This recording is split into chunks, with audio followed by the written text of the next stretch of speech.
live and it's. So as soon as this is live, I will introduce you all and then we will start off with a wild chat. Okay. Hi, I'm Meta Spencer. This is a schmooze day. And so I have brought together 3 of my friends who don't know each other at all. And I like to put them together and just see what happens, because most of my friends get along very well, thank you. And we will find out what we have in common as we go along, okay? This is one of my favorite activities, is finding out what people are going to say to each other when they first meet.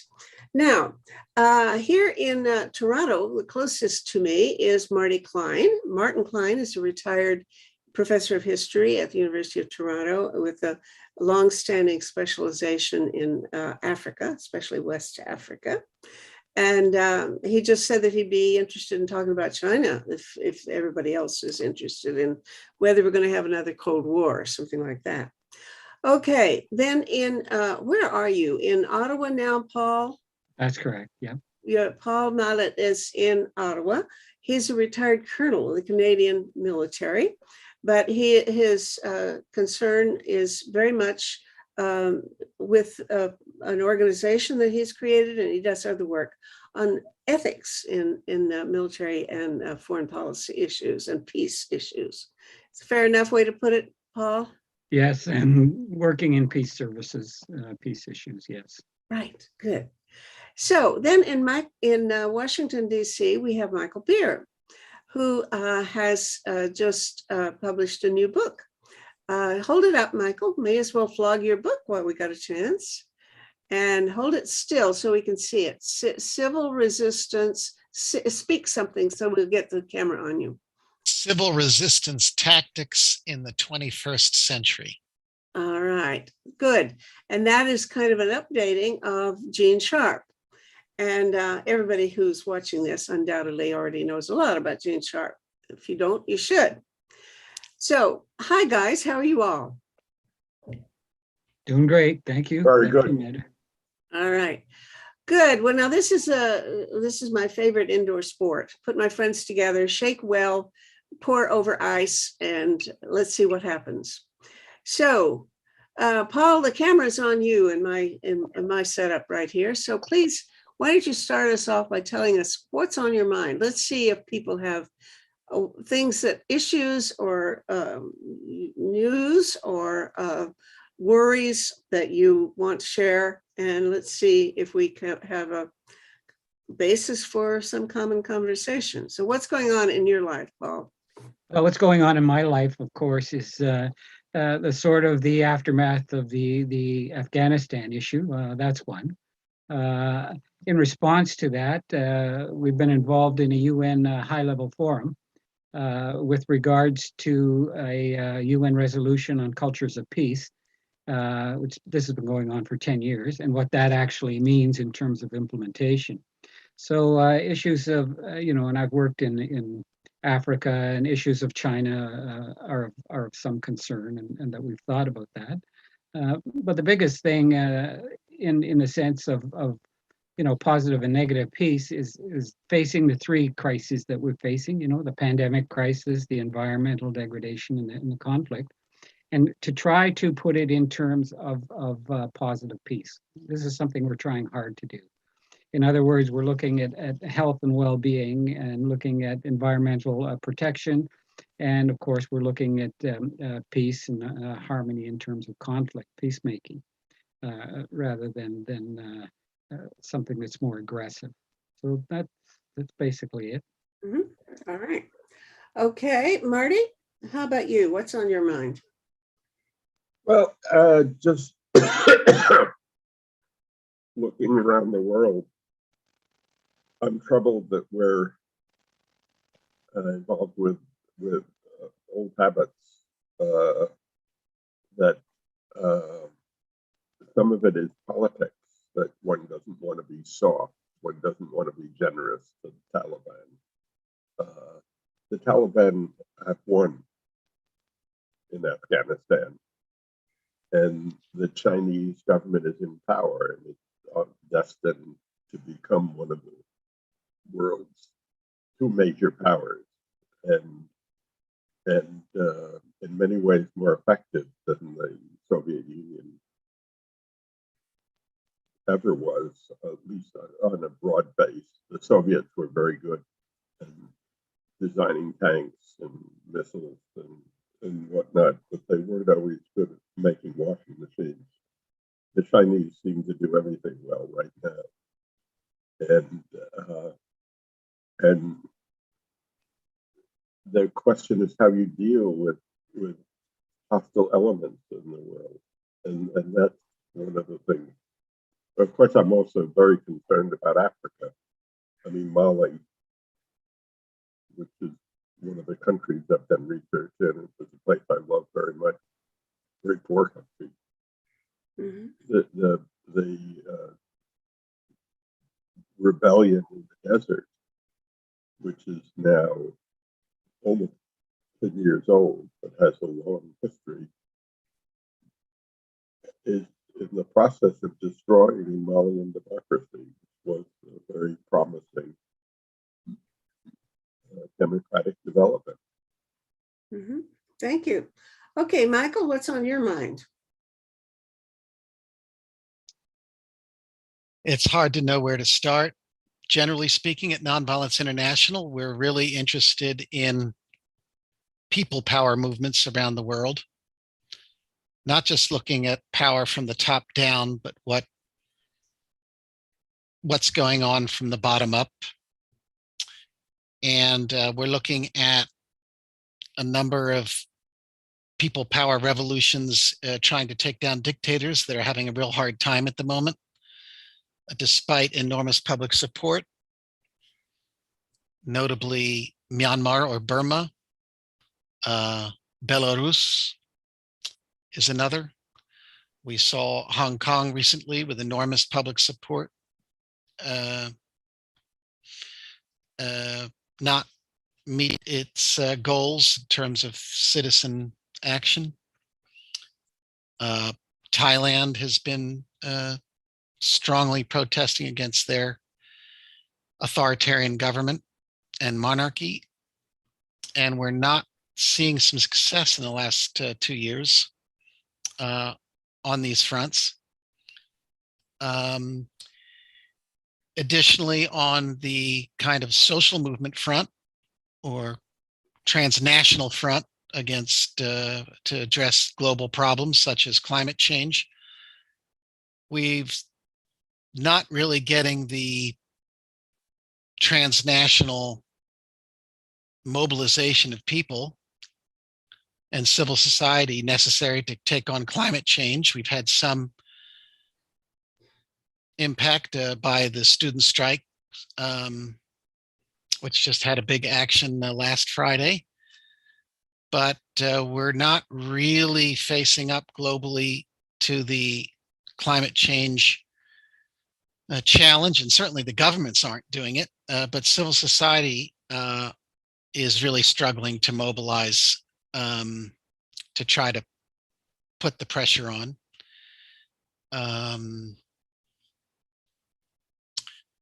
I would say if there's any encouraging trends in the world that would be fun to talk about here with people would be to talk about what appears to me to be a strong trend or a good trend towards validating and appreciating the indigenous peoples of the world and their rights. And I think that their power is growing a bit, which is an encouraging sign for marginalized groups of that sort around the world. So there is, and I think that there are continued to be very strong gender-based social movements around the world around women's and girls' rights, as well as trans, lesbi, gay, queer plus rights that I think are continue to move very strongly forward. We had just had a plebiscite in Switzerland this week that overwhelmingly approved same-sex marriage. So these are some of the ways I like to talk that and approach problems that aren't necessarily the top-down approaches that we often hear when we talk about geopolitics. But I'm happy to talk about top-down ones as well. When I'm listening to you, I was looking for contrasts, and I don't know whether I was identifying one or not.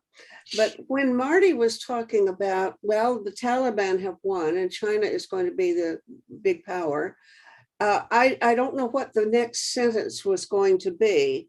Was it going to be, we should accept that and stop trying to pick fights with them, which is one very interesting line of argument?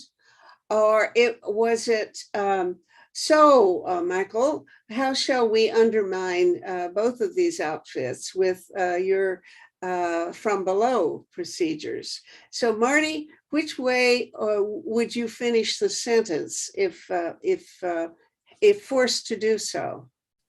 Well, I'm strongly divided. I mean, I'm a strong believer in human rights. I've been involved in rights in different ways for 70 years now. I cannot. I would not be silent about Hong Kong or about the horrible thing that's happening with the Uyghurs, and I would certainly support publicizing it. But the thing is, we can't do anything about it without provoking conflict. And conflict, China's conduct, particularly in the South China Sea. Get closer to your mic or something, because I'm not hearing you too well. Maybe I'm not speaking loud enough. That's fine. Maybe I can turn this up a little bit more. How is that? Is that better? Mm-hmm.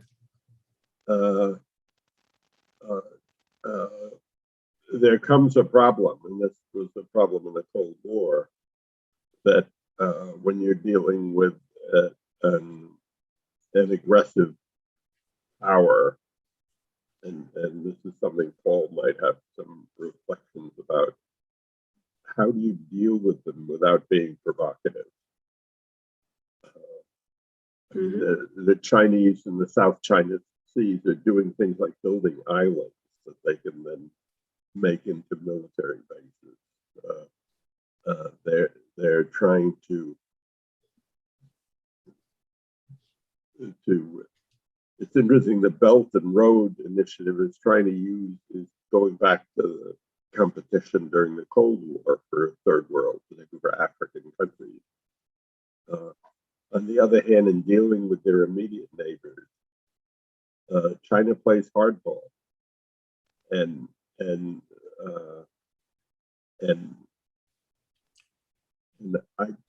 I don't know. I don't know how to deal with it without creating another Cold War situation. I'm really more asking questions than giving answers. Well, Paul is an ethicist now, so come at us with your ethics, Paul. Sort of. Yeah. Well, with regards to China, if we're speaking on China, I mean, what we've got to do is really look at Western predispositions towards facing issues like this. You know, and if we are going to face them in terms of facing aggression, that leads you down a path with regards to enemies. Once you go down a slippery slope of defining enemies, that steps towards armaments and military buildup and confrontation is inevitable. However, if you're going to take the opposite positive peace approach, in which it's not about necessarily facing aggression, it's about building peace. So you have this on one hand, you know, it's either facing racism or building racial harmony. I mean, that language is very powerful when you get into a relational context. Otherwise, you're simply into a transactional context. I don't agree that the Taliban, for example, would use the word one. I'm pretty sure that that there are other ways of looking at it. So in China, if you're going to face aggression or build peace, there's two contexts there. And I think if you're going to build peace, you're going to recognize also that maybe what the point of differences is all about, or at least the majority of the point of differences, may be economic. And in that vein, you can approach things that don't involve military situations. It doesn't do China a whole lot of good, and my impression is economic growth is not sustainable in China, or at least is shaky enough that going down that path is to the benefit of the Chinese. But they're gonna make those choices. So if we are going hold on, going down what path? Going down the path to becoming a military superpower and spending, they spend what, $200 to $300 billion a year on their military, in their military budget. Yeah, and you know what else they're doing? They're putting in new, like hundreds of missile silos for ICBMs. Yeah, but a lot of it, yeah. lot of this in this situation is what you would call dead money. I mean, you are going to take the wealth, you're going to take hospitals, infrastructure, education out of the Chinese economy, to build these silos there. And these silos are relics of the Cold War. I mean, if you want to do that and create that kind of tension, fine. But that only gets you into the transactional, as you spoke about, Martin, the transactional path. I have power. What are you going to do once they've done that? If they've made their choice, then it's our move. We they've moved, now it's our move. What are we going to do? And I think Michael may have a different answer. I don't know. It may not be give them some money. It might be something rather different. Michael, your turn. Well,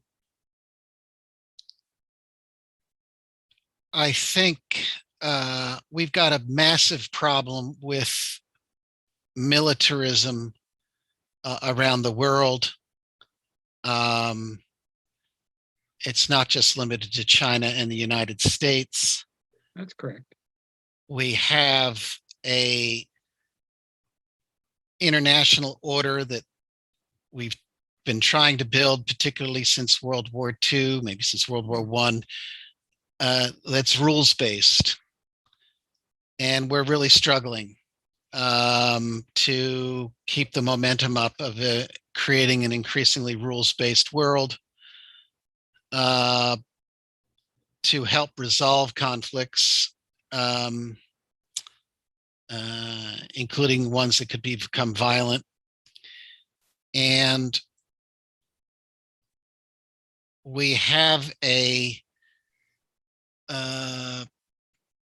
kind of a massive, we've got nation states that are obviously playing the traditional kind of competition games that have been played for a very long time.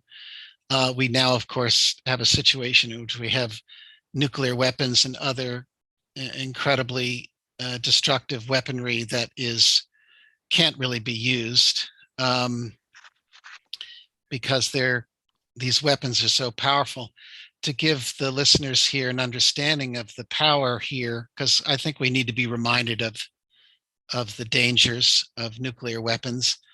The explosion that happened in the Lebanese harbor last year with fertilizer was about 1,000 kilotons of TNT equivalent, and a kind of an ordinary one single bomb, a nuclear bomb on a submarine, might be 100 times that. And look what that one bomb did to the port of Beirut. Think about a bomb, just one single bomb, and we have thousands of these. One bomb that is 100 times greater than what exploded in the Beirut harbor. And you can pretty much talk about taking out an entire country with one bomb. We really have a difficult situation here, beyond just the United States and China. But these are, of course, the two biggest ones. And we need to mobilize the smaller countries around the world. We need to mobilize the civil society and the corporate world to really challenge militarism much more successfully than we have, because there are industries, there are political forces within China, within the United States, within many of these countries that like this game, that earn money off this game, that make their living off this game, that rise through the ranks through this game. And it's very, very dangerous and destructive. So Okay, it I is hope your that's helpful. proposal. Would Marty Klein call your or mobilizing from below provocative? Because I mean, that seems to be a concern. We want to figure out how to confront them, but without being provocative. And that is the dilemma. How do you do that? Either you take a stand against them or you don't, or you try to mix the strategies in some way. Is there, Marty, is he provocative or is he a good guy? Ooh, Michael? No, I'm calling on you to tell. Who's Michael? Is he your friend or your enemy? Oh, he's definitely my friend. Right. I mean, I want to. I mean, I love China.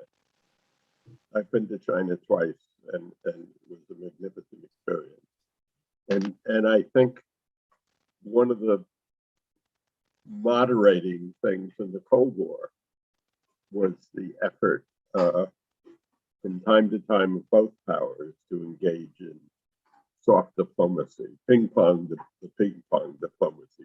Well, that was China, I think, the ping pong. But the tours, and people to people contacts were often very rewarding. Oh, hold on though. Now I'm just asking. I'm trying to be as provocative as possible. So, please let me, because if you want ping pong diplomacy, that's action from above. Clearly, it was Nixon and those guys, and they were trying to play nicely with China, and that's one strategy. But if you do that at the same time as you're trying to get people to go out in the streets of Hong Kong or do something to strengthen Taiwan or protest at the ICC about the Chinese treatment of the Uyghurs, et cetera, that is a different strategy. It's not compatible with playing nicely from above, is it? Or is it? Is there any combination of the two possible? Paul, maybe you have an idea. Well, when we look at this, what strategies do you want to use? We've got to be careful. If we're going to use the word resistance, for example, the word implies maybe violence, whether it's verbal or not. But there's going to be a confrontation, and one of the precepts of peace building is you don't pound stakes in the ground and call it negotiation. I mean, there has to be some ability to set aside fixed views and look at some sort of sympathetic understanding, but at least to enter into some position, of dialogue or conversation that's going to get you there. Now, the trouble is when we get to the intractable questions, that you just raised there, with regards to China. And one of the problems you're going to have is if you wish to solve this question, this of nuclear weapons or whatever, and it's impossible. You generate a culture or a dynamic in which you fail every day because there's very little success. So the option is rather than having such a fixed goal system, is that you have a response system. So you're going to wake up every day and you're going to respond to it as best you can, with regards to, for example, peace building. We can't eradicate crime, but we can get up each day in the courts and the police, and everybody does what they can, under the kind of the maxim that we should not refuse to do what one can do. And when one can do that, human existence succeeds in smaller ways, rather than the great big intractable ways. And often that's the way we get around intractable questions. We deal with the meta environment around the question, and we sort of tease out the answer. And when the answer emerges, hopefully someone's smart enough to grab onto it and run with it. But I'm hearing you offer something that sounded like Michael's notion of a rules-based system. It sounds like you're trying to well, the problem reinforce some basic rules.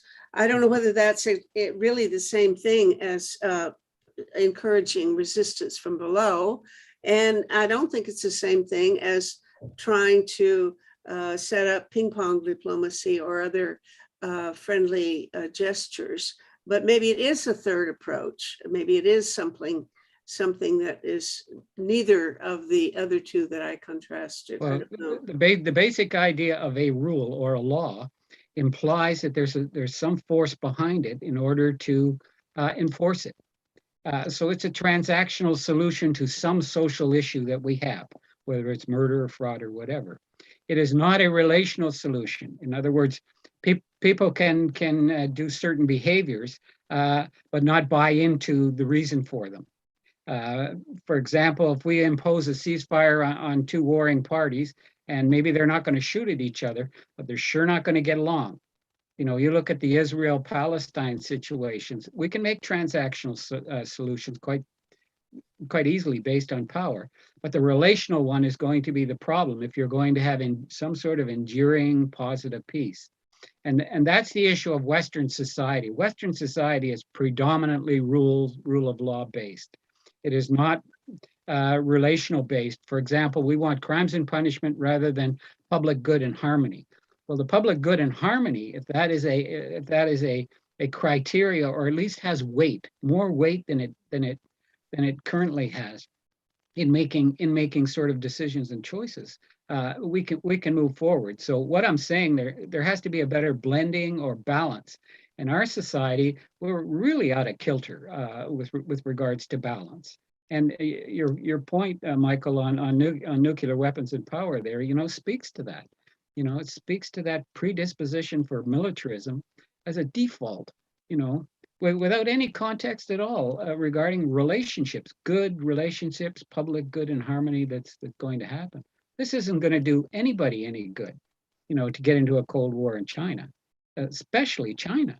I mean, you look at the alliances that are forming around there. There's the Sorry, are you saying that Michael's the one trying to get into a Cold War with China? I mean, no.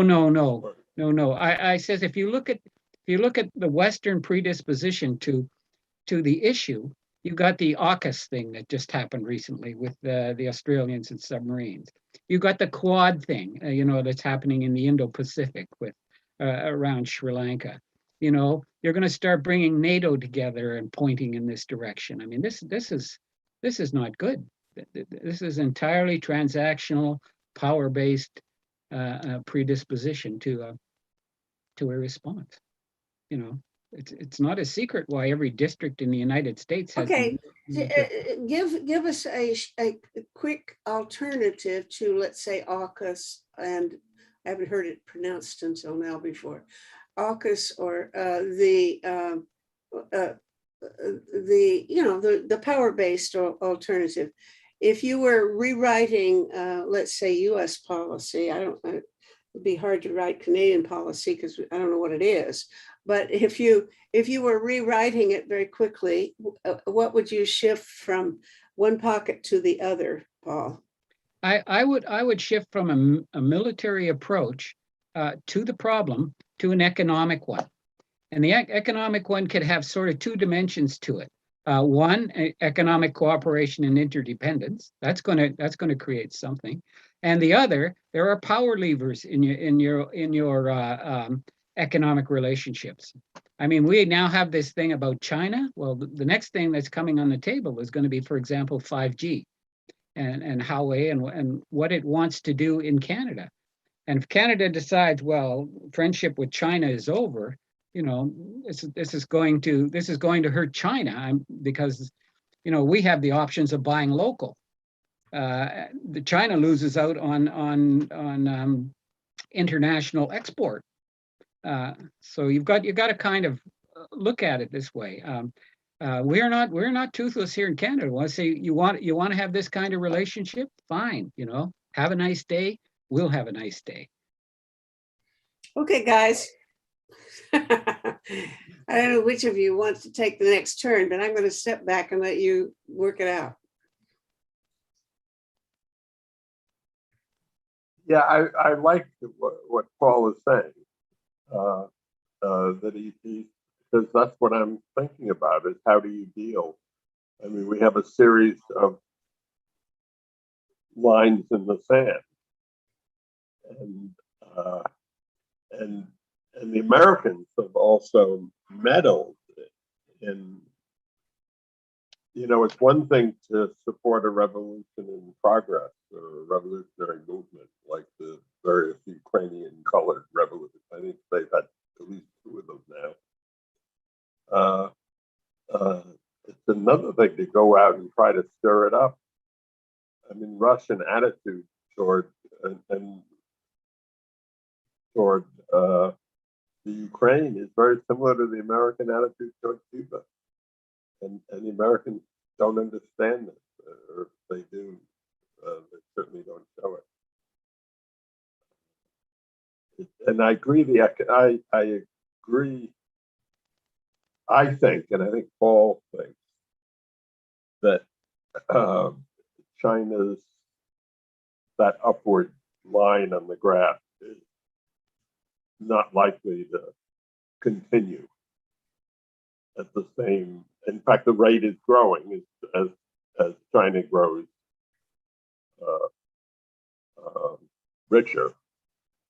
I mean, to some degree, the high rate of growth, economic growth, was influenced by the low point of departure, and China's going to face problems. They overreached themselves on the one-child policy, and they've created a demographic situation that is going to pose problems.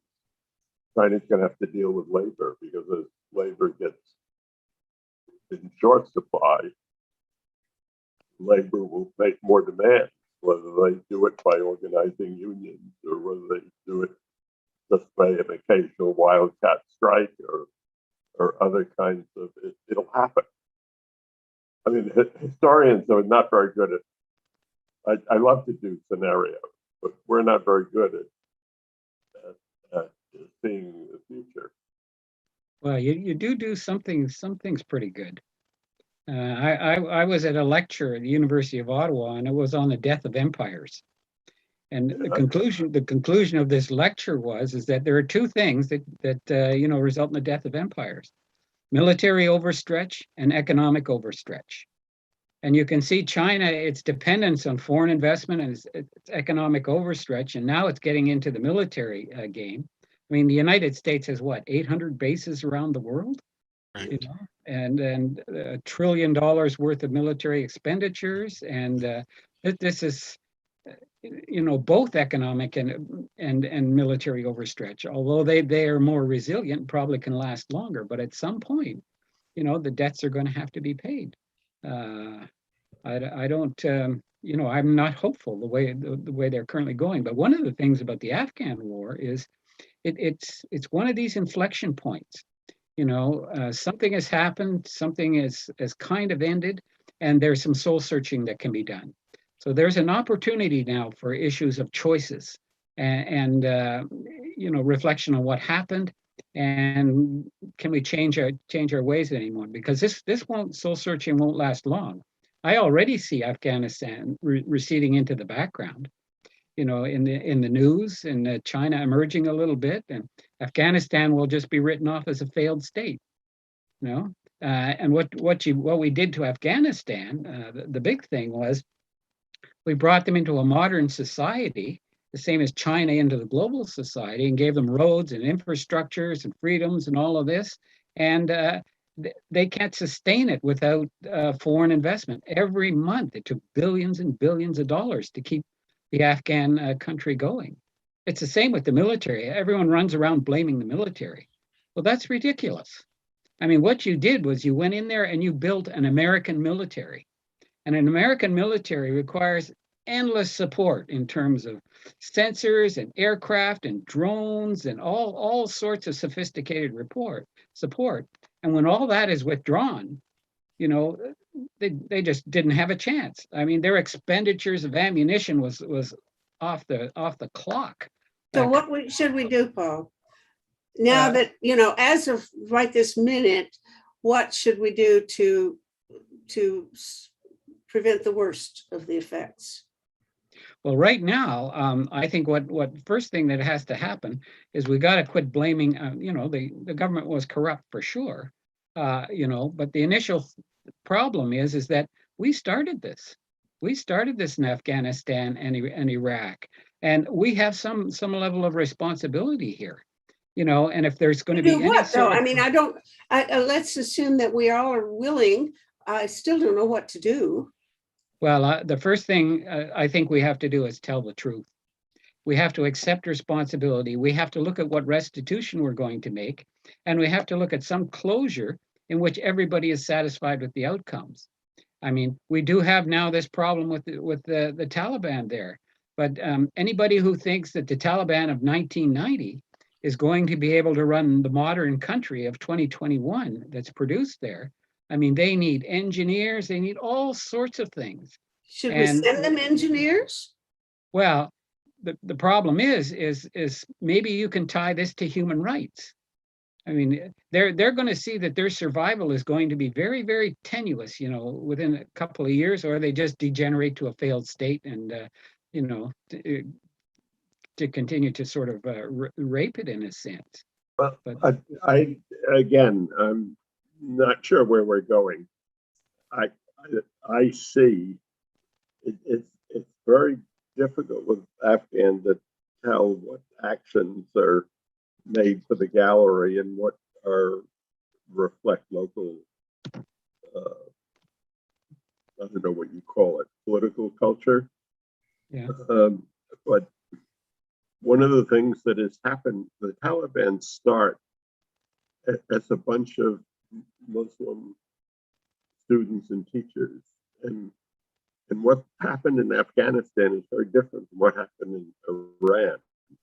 Now, that's true. As Paul suggested, Afghanistan was a much more backward society. Iran was is in many ways a modern society, and the leaders of the Ayatollahs sponsored a revolution which was more effective at modernizing than the Shah's policies were, and it's made Iran the dominant power of the Middle East. I agree. That's one of the reasons the Iraq War was probably the stupidest war in American history. I agree. I mean, the only people who could win that war were the Iranians. That's right. And you have a country which is majority Shiite, and the Shiites may not all love the Ayatollahs. They may prefer the other Ayatollahs, but there's a fraternity there, and Iran is a populous country. I mean, these discussions I get bombarded with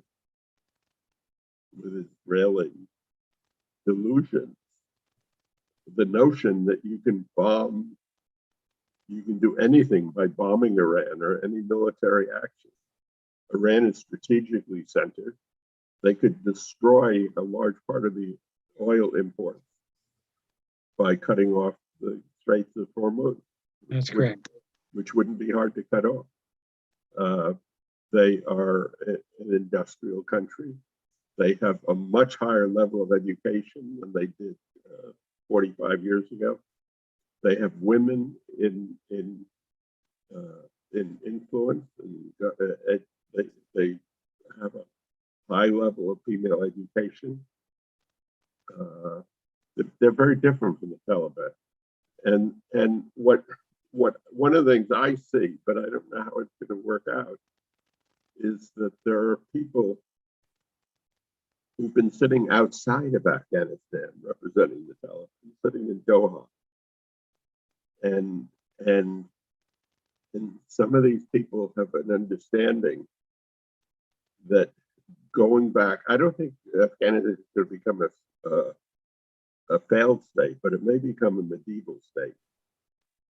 Oh, Right. what see. state? Medieval. Medieval. Oh, That is, they're motivated by very primitive conceptions of Islam, and the cutting off of hands and whatnot is just symbolic.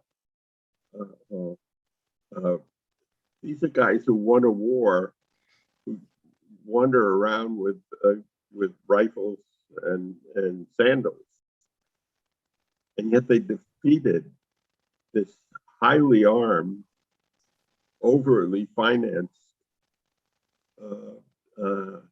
army with American strategic support.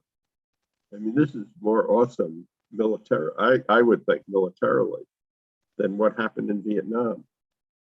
And what bothers me is that the moment those planes hit the Twin Towers in New York, the Americans totally forgot about Vietnam. And I don't know about the military. The American military was disturbed because they're not used to losing wars. I really believe that they didn't like it. They certainly didn't like it. I mean, They didn't. Afghanistan is what, 40 million. Yeah, I mean, they say that what runs the Middle East are Egypt and Egypt, Turkey, and Iran. They're at about 80 million. He says the rest are just gas stations. There's that kind of saying. So I think or Afghanistan rather recognizes that the prize, or the world recognizes the prize of Afghanistan is the trade routes. You know, the Silk Road that's been going back for thousands and thousands of years, whether it's going to be oil pipelines, $2,000 for trucks coming through. I mean, that's what's going to sustain their economy, and that is just not enough. It's just not going to work for a modern society. but they you know, don't. I see you two guys are sort of wandering around trying to figure out whether to play nice or be somehow tough. But you're still talking about dealing with the government. And Michael is sitting there waiting for somebody to mention civil resistance. And I don't see any place for it in the dialogue so far. Michael, how does civil resistance fit into any of this conversation? Well, civil resistance is going to be needed. It's needed right now. And whether it will manifest in a big way, I don't know. But certainly taking on the problem of militarism in the world today, we have the United States, which has run amok for decades on militarism, and China is ramping up. But we're seeing authoritarian regimes all over the place. India is vastly expanding. The Philippines, Thailand, Brazil. There's so many countries that are pouring a lot more money into the military infrastructure. And we need civil resistance movements around the world that can really go after this, particularly on resource allocation questions, like why are we spending money on dead kind of end projects when we really need hospitals and housing and whatnot, and COVID vaccines. So we urgently need that. Now, the biggest ally will probably be multinational corporations. Of course, they're split because a small minority of the multinational corporations are the militarists and make all the weapons for many of these countries. But I think that there is a big ally in the corporate economic interconnections that we have in the world today. I'm hoping that the internet can also play a role here through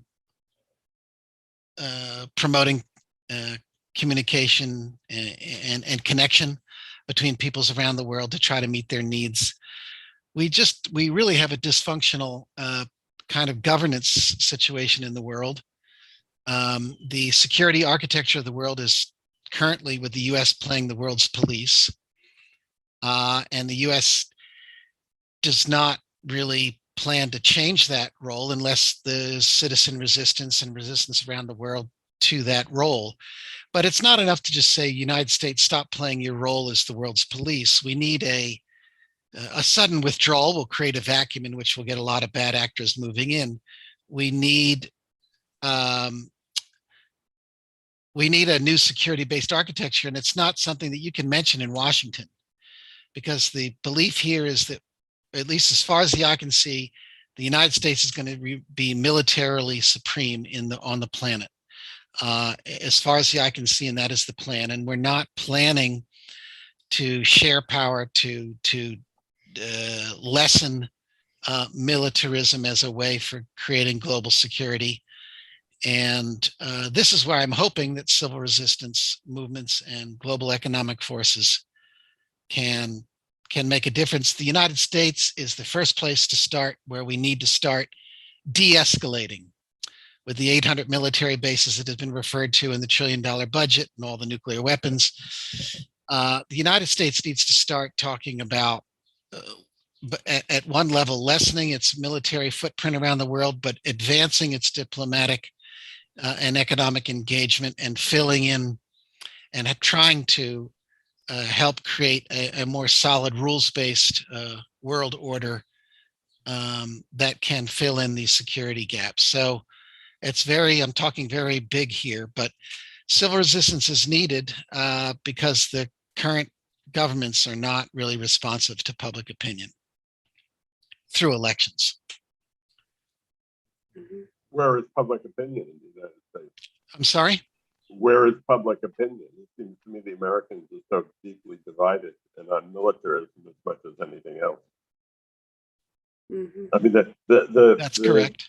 That's the correct. lines on different issues change, so that where the Republicans are overwhelmingly militarist, the Democrats are divided. That's correct. And we're seeing authoritarian type, nationalist type politics in a lot of the world, in which you have split populations. You've got Russia, which has strong nationalists supporting Putin, but that's weakening. Chairman Xi in China is playing the nationalist card more than he's playing the communist socialist card. You've got India, same thing. So we've got a lot of people in the world who are supporting very strongly nationalist type of approaches, and this is very, very dangerous.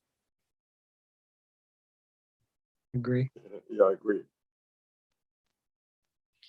I'm, working on, in my little way, with our organization to promote nonviolent resistance and action, build on the strengths of successes, whether it's various kinds of social movements for equal rights, which we've seen around the world, which have profound effect on the world. Obviously, the rise of women could have an incredible impact on the world, I'm hoping, particularly as women emerge into the various power structures of societies, particularly on the economic and political fronts. There's great hope there. And there are some positive trends that we can look for. We do see Sudan as in 2019, where the first Islamist dictator got taken out by basically a secular civil society movement that was very disciplined in nonviolence. And Sudan still has a long way to go, but is set an example of a success story that we want to emulate, particularly in the Islamic and Arab world. So those, I'm throwing out a lot at a time. Yeah, well, already though, I am, I guess, the most jaded of all of you, because I've just lost faith in well, almost democracy, in the sense that I think public opinion is so screwed up and so much not a source of good innovations that I don't know where to go. I mean, how can you pin your hopes on civil resistance unless you think that the people who might go out in the streets have their heads screwed on right, and they don't, and half of them don't, and enough don't. So you might even get Donald Trump reelected or something. You have a large proportion of the population who will do things like refuse vaccinations that are necessary to save their own lives, or continue to pay for the weapons that are going to kill them, et cetera, without complaint. In fact, begging for more of the weapons, et cetera. So we have these totally crazy people running the world. And even the ones who are not running the world, how are you going to empower them to do anything worthwhile when they're so messed up? And I don't know how to change public opinion in a way that makes people more rational. That's where I'm stuck. I'm really lost. Maybe the idea is not to change public opinion; it's to watch public opinion. I think the future of Afghanistan, for example, is going to be a social resistance, which isn't necessarily going to be organized by protests in the streets. It's going to be far, far deeper, in just the way people do. We've had 20 years of freedom and rights here, and you're not taking this away in a major sense, without some consequences. Our problem, Meta, is in our society is we believe in a two-pole system. It's either A or it's a B sort of thing. Whereas, we're either friends with China or we're not, or, resistance or not. Well, that's not necessarily the way to go. It's a four-pole system where you can have A and you can have B, but you can also have both A and B, or you can have neither A or B. And in broadening your perspective here, it gives you more alternatives and options to operate. So you don't have to all of a sudden be categorical about something, but just a little, provide a little more space, to operate on various levels. Continue something economic with China. Also continue something on the resistance side, I would say, in terms of their militarism or their human rights and things like that. I agree. I work on the history of slavery, and I have put forth an argument, which not many of my colleagues have thought, that there's a fascination by resistance, particularly because people of African descent. It's categorical. It's very important that their grandparents or great grandparents fought back, and I know this because my father, as a Jew, was deeply bothered at people getting on those trains and not fighting. And he loved stories of Jewish guerrillas, and he became a Zionist for some of that reason. It's the same dynamic, and yet I think what is more important is the subtle kinds of resistance, people pushing the boundaries. And I see some of that now in Afghanistan. The Taliban may destroy it all, or they may decide that if they want to operate even on their more limited level, they've got to relax some of these barriers. And there may be a difference between the people in Kandahar and the people in Kabul, which seems to already be clear. It is striking that the demonstrations, you would think that the women would be cowering in fear, but the most important demonstrations against the Taliban have been women. And women have something to lose, but also if they want to maintain government structures, do they want to fire all the women? That's right. And so there are little decisions that have to be made, and it can go different ways. I'm not sure how it's going to go. As I said before, I'm not very good at predicting. But it's and the same thing, with China. I see the big questions as internal questions. It's Chinese labor. It's demographic structure. It's economic efficiency. They're trying to clamp down now on the most successful capitalists. The whole success in the post-Deng Xiaoping era is that they created a form of permissible capitalism. And Chinese people, many of the members of the party, charged in. The first time I was in China, I was being given a tour, and by the Institute of World History, I was invited to give some lectures. And you know, then and probably still now, if you're invited to give a lecture, you're part of a public relations enterprise. And so I said to them, you know, I've done a book on peasants, and I'd be interested in seeing some rural area. And this was a point when in Russia, and I have lots of good friends who work on Russia. In Russia, the old Communist Party, the old apparatchiks, were blocking efforts to modernize the economy. You know, they were at the bottom. I'm talking about the pig farmer. I mean, the essence of the compromise between capitalism and communism in Hungary, communist Hungary, was this contract between the guys who grew animals and the commune that grew grain, and they worked together. But in Russia, there was resistance to this kind of thing.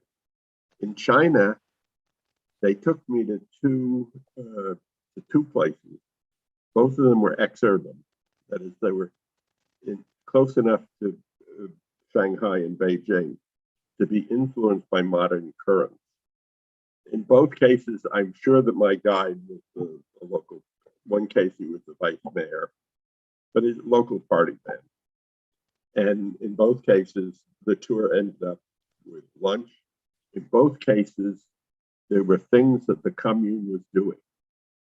I mean, one commune was building a boiler factory. Well, how did you get into boilers? Well, some of our people worked in a boiler factory, and they decided there was a market for it. This is communism. They decided there was a market for it. Another operation was a one-room light bulb factory. But who are they producing light bulbs for? Sylvania. You know, there was Sylvania Electric. Oh, yeah. And at the end, the last thing that was said, if you know of anybody who wants to invest, we're interested. And that's why that was the success. If they destroy that, they're in trouble. And I think that my guess is they're arguing about that right now. Well, communism created tremendous things. I was in the Ukraine, and some of the reason the factories and whatnot in the villages were destitute, villages were destroyed, is because they could make a product, they could make something. But in order to make the complete unit, some other part was made somewhere else, maybe in another country. And so when the the Warsaw Pact and all that dissolved, all of a sudden your supply and whatnot, you didn't produce anything. You didn't produce a single unit in any sort of way. And even China now, it faces that middle income trap.